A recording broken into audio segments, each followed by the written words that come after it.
Right. Hello, citizens of the Nigelverse. It's Nigel here once again, and this is going to be another wrestling review. Specifically, another WrestleMania review. Specifically, the WrestleMania review you were supposed to get yesterday, but I ended up falling asleep after work. So instead, you will have it today. The WrestleMania review, that is. But we're continuing our look at WrestleMania matches, of course, because it is still we're on the way on the cusp to WrestleMania season, and ooh, things just got interesting. But let me ask you all a question: Who is the best in the world? Is it Chris Jericho or is it CM Punk? Let's find out. I'm, of course, talking about Chris Jericho versus CM Punk for the WWE Championship at WrestleMania 28. Now, of course, as always, I am not a professional wrestling reviewer or analyst or anything like that.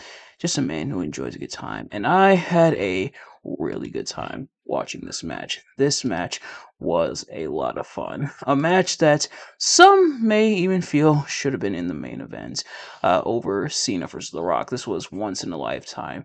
Now, do I necessarily agree with that? It depends. And for me, I get why Cena and Rock were the main event because they were doing the whole once in a lifetime thing, and because that took like a whole year of build.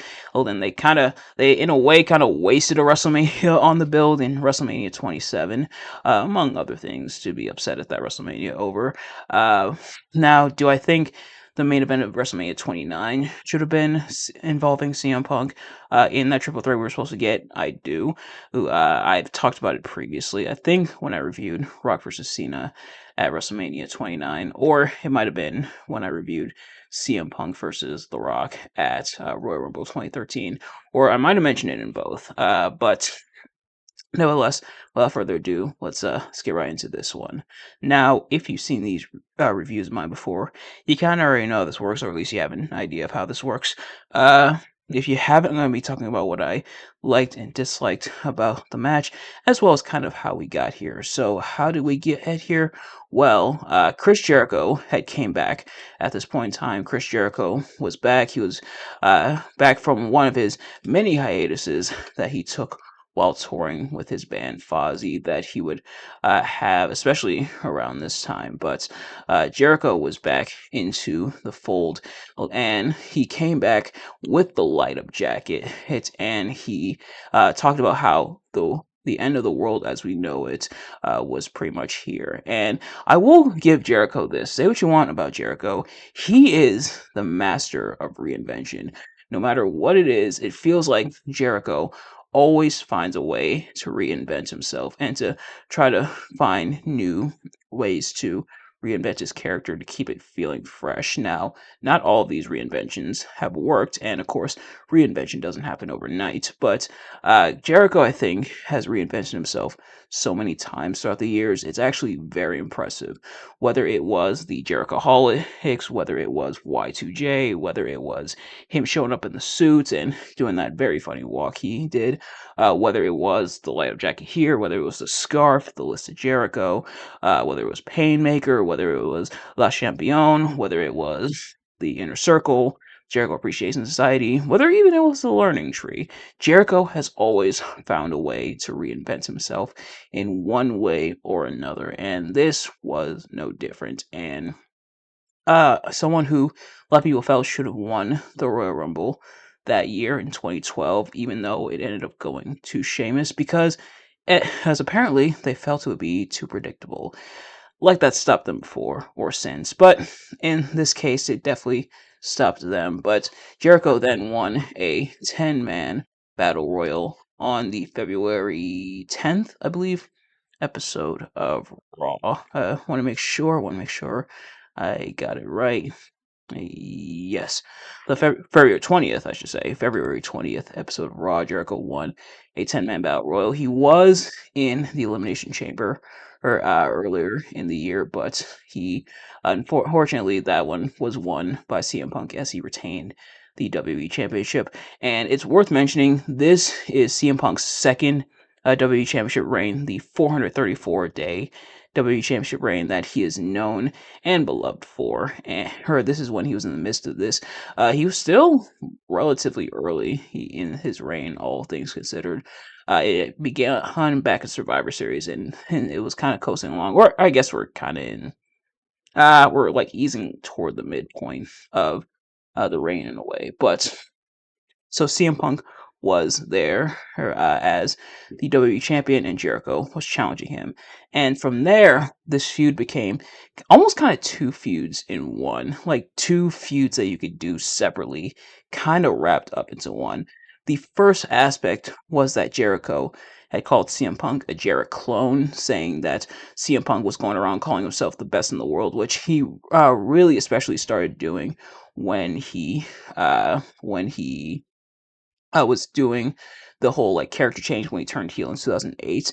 He was doing the whole "I'm the best in the world at what I do." Meanwhile, CM Punk had started calling himself, like really started calling himself, the best wrestler in the world around when he cut the pipe bomb, which cool of them to recreate it for the trailer for 2K26 coming out, which it actually should be out by now. But CM Punk was calling himself the best wrestler in the world. So, who is truly the best in the world? That's one aspect. The other one, a little bit more uncomfortable. That being Jericho bringing up CM Punk and his family history of substance abuse. He brought up how his dad and sister were alcoholics and drug users, and how CM Punk would go down a similar path, even though it was that path that ultimately caused CM Punk to become straight edge. And it's kind of interesting. It's kind of an inverse of Punk's feud with Jeff Hardy, where Punk was using the whole straight edge aspect of his character to be the heel against Jeff Hardy, but now this time Punk is the face and it's being weaponized against him. So kind of an interesting dynamic there when it comes to that. But Punk has really taken offense to everything Jericho's saying. So much so that John Laurinaitis naturally has made a stipulation for this match. If CM Punk gets disqualified, he will lose the WWE Championship. So, kind of similar to what they did at WrestleMania 25. But was it as bad at WrestleMania 25? Well, no. Starting with what I liked about this match was just a lot of fun. There was a lot of fun back and forth. We had some technical grabs. We had some thrills. We had some spills. We had Punk diving to the outside, even within like the first few moments, and then he does it again later on. I do like the attempts at moves being countered out. Like every time one goes for a move, the other one tries their best to reverse it. Almost every move is a struggle, and it shows how much these two are going back and forth, and how each move could be hit in a matter of moments. Like when Jericho tries the walls of Jericho, Punk like tries to fight him out of it. When Punk tries going for the GTS, Jericho fights out of it. Punk does hit a GTS. Jericho does hit a code breaker. He actually hits two, and eventually Punk does get the Anaconda device locked in, and at first Jericho fights out of it, hit to lock in the walls of Jericho. He even locks in the Lion Tamer, and they on commentary forget to call it the Lion Tamer. They just refer to it as the walls of Jericho again, which, believe it or not, the Lion Tamer and the Walls of Jericho are two very different submission moves. This is the Lion Tamer. This is the Walls of Jericho. Hopefully I remember to put the images on the screen. But yes, those are two very different moves. But nevertheless, as Jericho does get it in, Punk fights out of it. Punk does get the Anaconda Vice in, and then eventually Jericho tries to fight out of it. He fights out of it successfully a couple times, but then towards the end, Punk like shifts his weight. Nice little detail there of Punk like shifting his body around and kind of locking in a modified version in order to avoid Jericho using the knees in order to escape. But eventually, Jericho does tap out. The it does tap out, I should say, to the Anaconda device. Now I could be forgetful, which I kind of am, but I can't think of too many matches.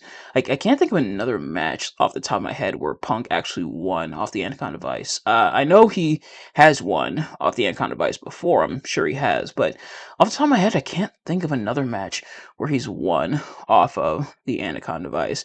If I think of one, I'll put it in an edit. Obviously, you'll see it on screen, but I can't think of too many other matches where Punk won with the Anaconda Vice. It's usually with the GTS, but nevertheless, Punk gets the win with the Anaconda Vice, and so he picks up the win there. He proves Jericho wrong, essentially. Another interesting point is throughout the match, Jericho is trying to get Punk to get himself disqualified. Like he like slaps Punk. He makes fun of his dad and his sister. Punk even almost even like grabs a chair, almost hits him with it, but the referee has to like talk him down, and Jericho's like goading him. So, that dynamic I think adds a little bit of intrigue and drama to the match. Do I think it should have been no holds barred? Or I do think it probably would have benefited from being no holds barred. Or that being said, still not a bad match. It's not as bad as like say Orton versus Triple H.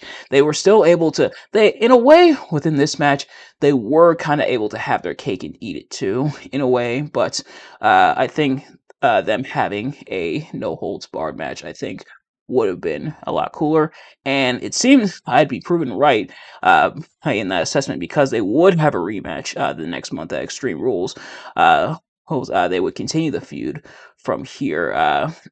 Which did give us this moment, which is pretty funny. But otherwise, yeah. So, very fun match, very fun back and forth, very much a scrap between these two. Now, if I had to find something to dislike about this match, I think the whole dynamic of trying to trying to get Punk disqualified so that Punk would lose the title. I think they went a little overboard with it, and it almost got a bit annoying. It got a bit excessive at times. Times it didn't fully get that way, but it definitely bordered on it. But it does add to the story. So, like I said, that's kind of just more so a nitpick. But, ladies and gentlemen, that is going to do it for this review. Thank you all so much for watching. I hope you enjoyed. If you did, please do me a favor. Like, comment, subscribe, share with your friends, and turn those post notifications so you know every single time I upload a video so you never miss an upload. And I mentioned it before, but I'm going to mention it a couple more times in a couple videos. We do have an official Google Docs where you should be able to, hopefully you're able to, add your wrestling match recommendations. So if there's a match you want me to check out, you want me to review, then you can add it there in the Google Doc. So that will be linked in the description. Let me know if that works, if you try it out, and let me know what matches you guys want me to review for the channel. But in the meantime, thank you all so much for watching. Let me know what you thought of this review, though, and what you thought of the match. Do you like the match? Do you like my review of the match? Let me know. Thank you all so much for watching. I will see you guys later. Peace. Oh, real quick before we go, it's also worth mentioning there's a chance we might get this again. And crazy that in 2026, Jericho and CM Punk might be in the same locker room again. So do you guys think they should run this match back? Heck, let me know what you think. Me, I think it'd be okay if it'd be cool if they did the match again. I wouldn't necessarily mind it. It might not happen considering Jericho straight up called CM Punk a cancer, but we'll see. But yeah, thank you all so much for watching. See you guys later. Peace.